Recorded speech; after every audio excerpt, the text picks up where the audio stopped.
de uma maneira tão simples, Jesus diz assim: olha, prega o Evangelho, e prega para o mundo todo, e prega para todas as pessoas. Essa foi a missão dada por Jesus para todos os discípulos, do passado e do presente. E o que Jesus desejava é que eles entendessem que a obra de Jesus iria tomar dimensões maiores do que aquelas que eles tinham visto no passado, e alcançaria multidões maiores daqueles que seguiram Jesus durante o tempo em que ele estava aqui em vida. Olha só a promessa que Jesus fez com relação a isso aos seus discípulos. Ele diz assim: digo-lhes a verdade, aquele que crê em mim, fará também as obras que tenho realizado, fará coisas ainda maiores do que estas, porque eu estou indo para o Pai. Que promessa incrível! Ele estava dizendo isso aos seus discípulos, mas a nós. Hoje o Evangelho está sendo pregado para mais gente do que as multidões do Novo Testamento, porque essa foi a promessa do Senhor Jesus, e essa promessa está se cumprindo agora, nesse instante. Só para você ter uma ideia, nesse momento que eu estou pregando o Evangelho, tá? Estou falando de Jesus, estou falando a mensagem do Evangelho, só através dessa igreja, tá? Ao longo dessa semana, 30 mil computadores vão assistir essa mensagem, só essa semana. Nesse minuto eu não tenho ideia de quantas televisões estão ligadas assistindo essa mensagem. Só nesse momento, tá, tem 19 emissoras de rádio que estão transmitindo essa mesma mensagem, e eu não faço a mínima ideia de onde está chegando e quantas são as pessoas. Ao longo dessa semana tem 500 células que vão se reunir, e através de cerca aí de 5 mil pessoas, no mínimo 10 pessoas por célula em média. Tem células aí muito grandes, né? A célula, estou vendo aqui, tem mais de 60, não é isso? Ali numa das células que a gente conhece, e fora outras, né, que a gente sabe, vai ter gente lá replicando essa mensagem, pregando o Evangelho. Nesse mesmo instante, isso eu estou falando só daqui, nesse mesmo instante tem milhares e milhares de igrejas que estão pregando o Evangelho nesse instante, e estão também transmitindo pela internet, pelo rádio, pela televisão, estão replicando essa mensagem. Jesus estava falando disso, que a gente não teria proporção da grandeza de como a palavra de Deus iria se espalhar pelo mundo. E não somente isso, que ele confirmaria essa mensagem numa proporção maior ainda, porque ele iria estar respondendo à oração das pessoas, à intercessão das pessoas, e isso estaria se multiplicando na terra. Por isso, Jesus vai dar uma responsabilidade aos seus discípulos, e ele diz: olha, prega o Evangelho, e prega a todas as pessoas, e prega em todo o mundo. E aí a primeira responsabilidade que ele nos dá é a responsabilidade de entendermos a universalidade dessa missão. Jesus disse: vão pelo mundo todo e preguem o Evangelho a todas as pessoas. O mundo todo aqui significa todos os lugares e todas as pessoas. Jesus colocou nas minhas mãos e nas suas mãos todas as pessoas dessa terra. Mas pastor, eu não conheço tanta gente assim. Eu sei, eu também não. Mas ele colocou sobre a minha responsabilidade essa dimensão.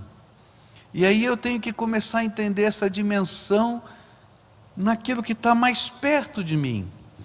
Eu quero dizer para você que é responsabilidade sua, segundo a palavra de Deus, todas as pessoas da sua casa. Antes de Deus mandar qualquer outra pessoa pregar o Evangelho para a sua família, Ele mandou você. E cada membro da sua família, Deus disse assim: olha, te incumbi de responsabilidade de cuidar do teu filho, da tua esposa, cuidar do teu pai, cuidar do teu irmão, cuidar do teu cunhado, cuidar do teu sogro, da tua sogra. Cuidar é tua responsabilidade. Todas as pessoas em todos os lugares começam em casa. E se a gente não entender que é nossa responsabilidade, a gente vai deixar o tempo passar e não vai fazer absolutamente nada. Mas Jesus está dizendo: olha, é sua responsabilidade. E é interessante como o Senhor Jesus coloca isso numa perspectiva tão linda. Lá em Lucas capítulo 10, Jesus vai ensinar os seus discípulos a como pregar o Evangelho.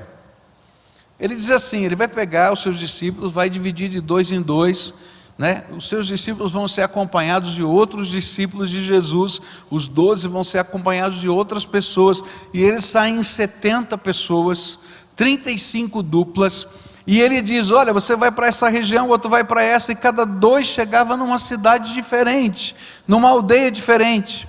E aí eles disseram assim: mas como é que a gente prega o Evangelho? Eu não conheço ninguém, eu estou chegando numa cidade nova. Ele diz assim: olha, em toda cidade você procura um homem de paz, e quando você encontrar um homem de paz, e você entrar naquela casa, você vai deixar a paz do Senhor. Se ele for um homem de paz, a paz do Senhor vai ficar lá. Você fica naquela casa e começa a pregar o Evangelho naquela casa. Eu quero dizer para você que Deus encontrou um homem e uma mulher de paz em você. E você está naquela casa porque você é o homem e a mulher de paz que Deus encontrou para abençoar a tua família inteira. Ele te colocou lá para ser uma bênção, para ser uma bênção. E essa é a estratégia do Senhor Jesus: homens e mulheres de paz, que a partir da sua casa não abençoam apenas a sua casa, mas a Bíblia diz que a cidade toda era abençoada porque ali havia um homem de paz. Eu achei muito interessante nesse congresso que eu viajei, que eu fui participar há 2 semanas atrás, e eu ouvi o testemunho de um pregador que esteve aqui anos atrás, que foi o Peter Tanchi. E um dia ele reuniu os empresários e os profissionais liberais, pessoas que tinham pequenos escritórios na sua igreja. Ele convocou todos eles para uma conversa particular. O Peter Tanchi, ele vem do mundo dos negócios, ele tem uma grande empresa nas Filipinas, e hoje ele deixou todo esse trabalho só para se dedicar ao ministério. A sua família, os seus filhos tocam a empresa dele, e ele é só pastor, só trabalha com isso. Mas um dia o Senhor o moveu no espírito, tocou a sua alma e disse: olha, chama todos esses empresários aí, chama todos esses profissionais liberais, chama todo mundo que eu quero, você precisa ter uma conversa com eles. E ele então nessa reunião olhou no olho de cada um desses líderes e disse assim: olha, Deus os fez pastores das pessoas que trabalham com você. Qualquer outra pessoa tem que pedir autorização para fazer qualquer coisa na sua empresa. Você não precisa pedir autorização para ninguém. E você recebeu de Deus uma missão: cuidar daqueles que estão debaixo da sua autoridade.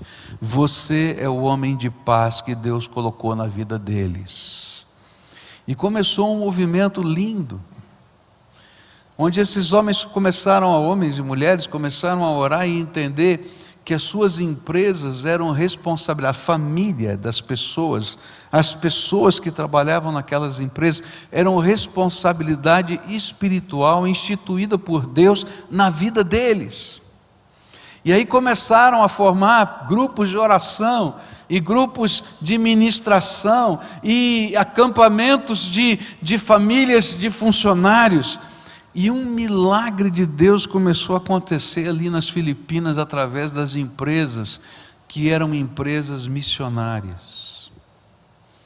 O Senhor colocou você como homem ou a mulher de paz, que tem responsabilidade, diante do Senhor a favor dessas pessoas. Deus colocou pessoas que você conhece, pessoas que você não conhece, pessoas de perto, pessoas de longe, como sua responsabilidade espiritual. Essa semana eu conversei com uma irmã muito querida, ela já é idosa, e ela está preocupada, porque ela tinha uma série de sonhos no seu coração, durante a vida, que ela não conseguiu concretizar, à luz de ser instrumento de Deus. E ela está orando, pensando como é que ela pode agora na velhice andar mais rápido. E então ela está desimobilizando alguns patrimônios dela. E ela disse assim: pastor, eu estou preocupado com a África. Eu estou preocupada com a África, eu quero fazer alguma coisa no país tal da África. Eu quando era jovem queria ser missionária naquele país, mas eu não posso mais ser missionária, mas eu queria mandar missionários para lá. E eu queria que o Senhor me ajudasse, me orientasse. Eu vou fazer isso, mas me mostra quem são as pessoas, me coloque em contato com elas, porque eu sou responsável por isso. Você está entendendo? O mover do Espírito Santo de Deus, nós somos responsáveis. E quando a gente entende que é responsável, e a gente começa a orar, e começa a servir, então Deus começa a fazer coisas tremendas. À medida em que nós abraçamos com fé esse comissionamento, nós vamos ver mais ou menos os sinais de Deus em nossas vidas. Olha só o que Jesus falou para esses discípulos, lá no verso 20, ele disse assim: então os discípulos saíram e pregaram por toda parte, e o Senhor cooperava com eles, confirmando-lhes a palavra com os sinais que os acompanhavam. Os sinais eram a confirmação da pregação. É por isso que em missão, o quê? Você não aprendeu ainda, né? Em missão, os sinais acontecem. Ninguém segura. Porque em missão os sinais acontecem. Nesse congresso eu ouvi uma outra palavra que tocou muito o meu coração, de uma igreja que trabalha muito com jovens. E uma adolescente, então, veio a se converter e ter uma experiência profunda com Jesus, mas ela era uma menina muito tímida. Eu não sei, né? O tímido é uma pessoa que tem dificuldade de falar para outros, né? Especialmente de abrir coisas que são profundas da alma. E ela começou a viver a sua vida cristã, e por causa da sua vida cristã, muitas pessoas que olhavam para ela, né, faziam brincadeiras, e ela, tímida, ainda tinha que sofrer a brincadeira dos outros. Mas ela tinha dentro de si o sentimento de que ela era responsável pela classe da escola dela. E ela disse: Senhor, eu tenho vergonha, eu não sei como falar direito, eu não sei como começar uma conversa, eu não sei, mas eu sei orar. E então eu quero fazer uma prova contigo, Senhor, eu quero fazer uma batalha de oração. E eu vou escolher os 10 piores colegas da minha classe que eu tenho, aqueles que eu acho que nunca vão se converter, e esses vão ser a minha responsabilidade diante do Senhor. E eu vou fazer assim, Senhor, eu vou escolher o primeiro, E vou começar a orar pela conversão dele. Vou começar a orar que o Senhor mande tua graça, que o poder do teu Espírito Santo o visite, que o Senhor o incomode de noite, que o Senhor o incomode de dia, que o Senhor mexa com o seu coração. E eu vou estar preparada para quando o Senhor começar a mexer na vida desse moço, eu falar de Jesus para ele. Depois que ele for ganho, eu vou para o segundo, para o terceiro, até chegar no 10º. Porque esses 10 são a minha responsabilidade. E ela começou, só batalha de oração. Ela jejuava, ela orava, ela buscava a face do Senhor, ela colocava aquele moço diante do Senhor. Mas sabe aqueles caras intragáveis, né? Esse não acreditava em nada, não acreditava em Deus. É aquele que mais fazia brincadeiras com ela na escola. Mas em missão, o quê? Os sinais acontecem.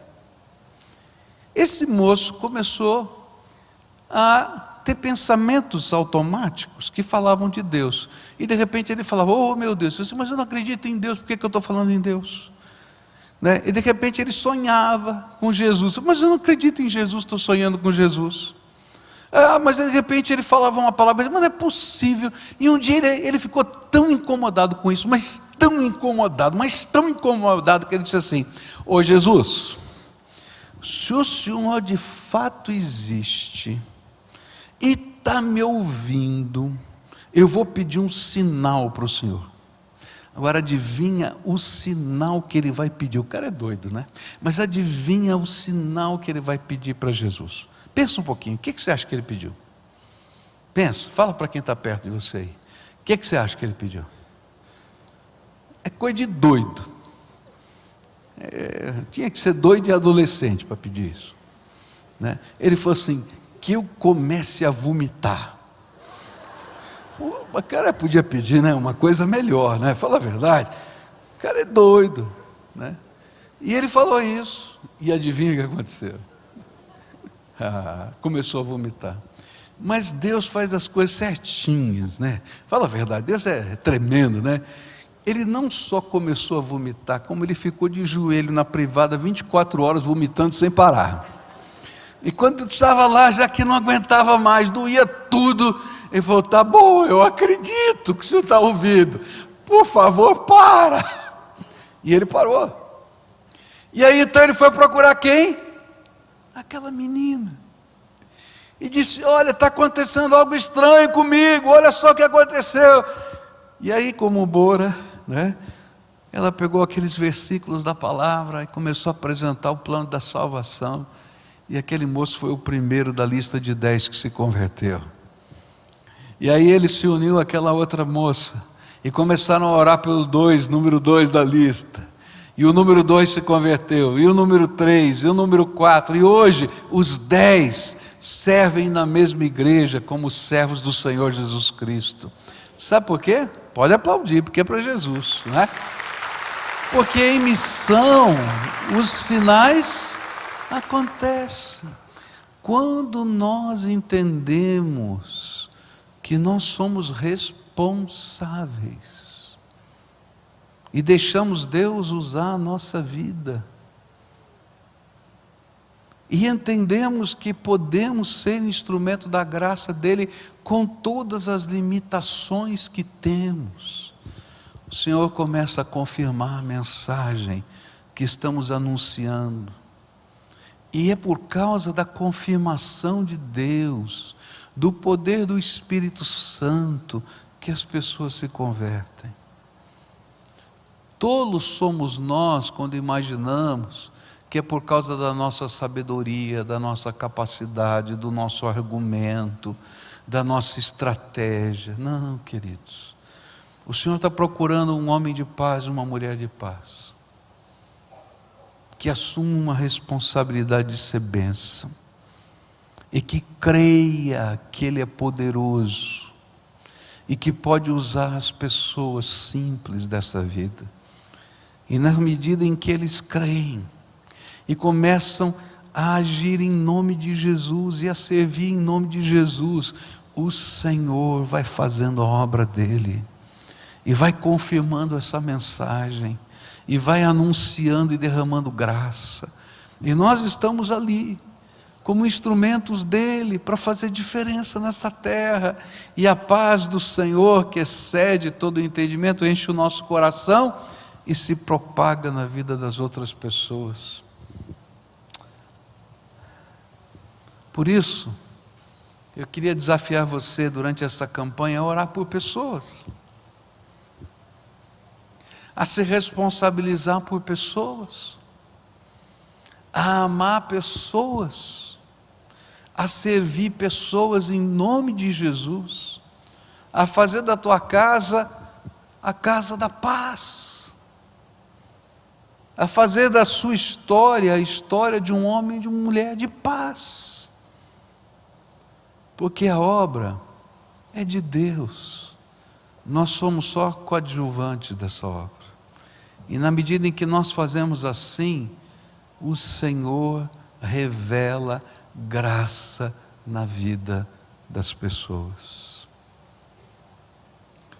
Nessa manhã eu queria deixar esse desafio com você. Hoje à noite eu quero continuar essa mensagem falando qual é a mensagem que pregamos. O Evangelho. O que é isso? O Evangelho. E depois eu quero falar sobre os sinais que Deus está derramando hoje para que essa mensagem possa ser propagada.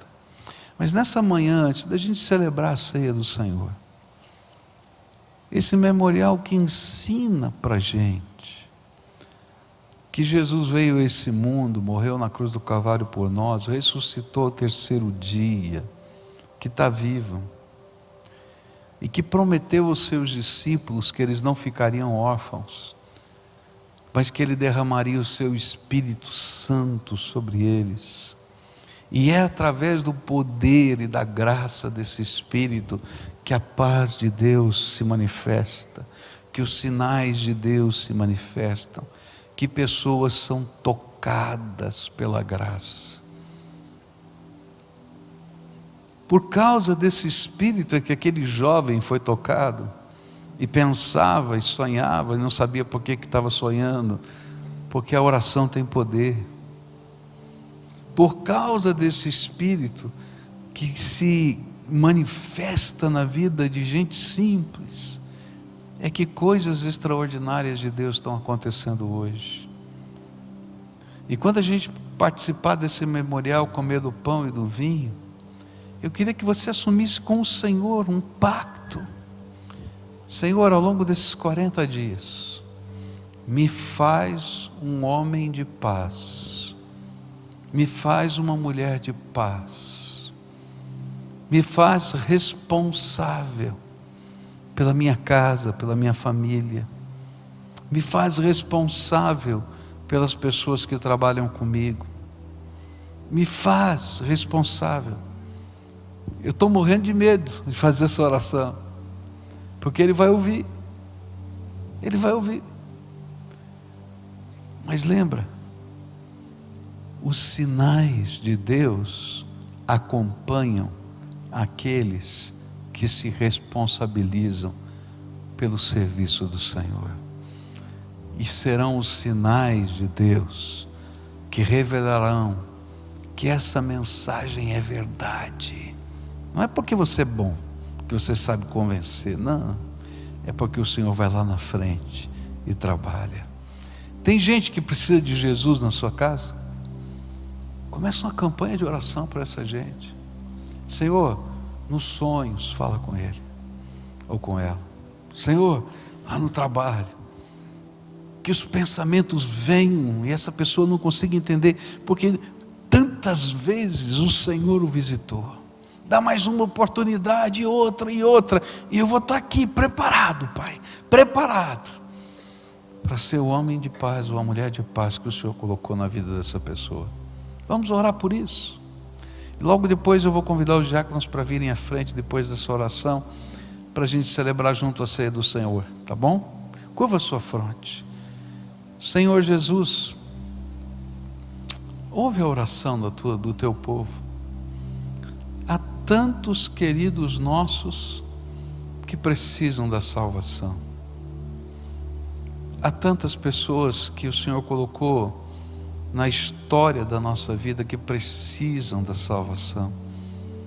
E o Senhor está procurando alguém que se responsabilize por elas.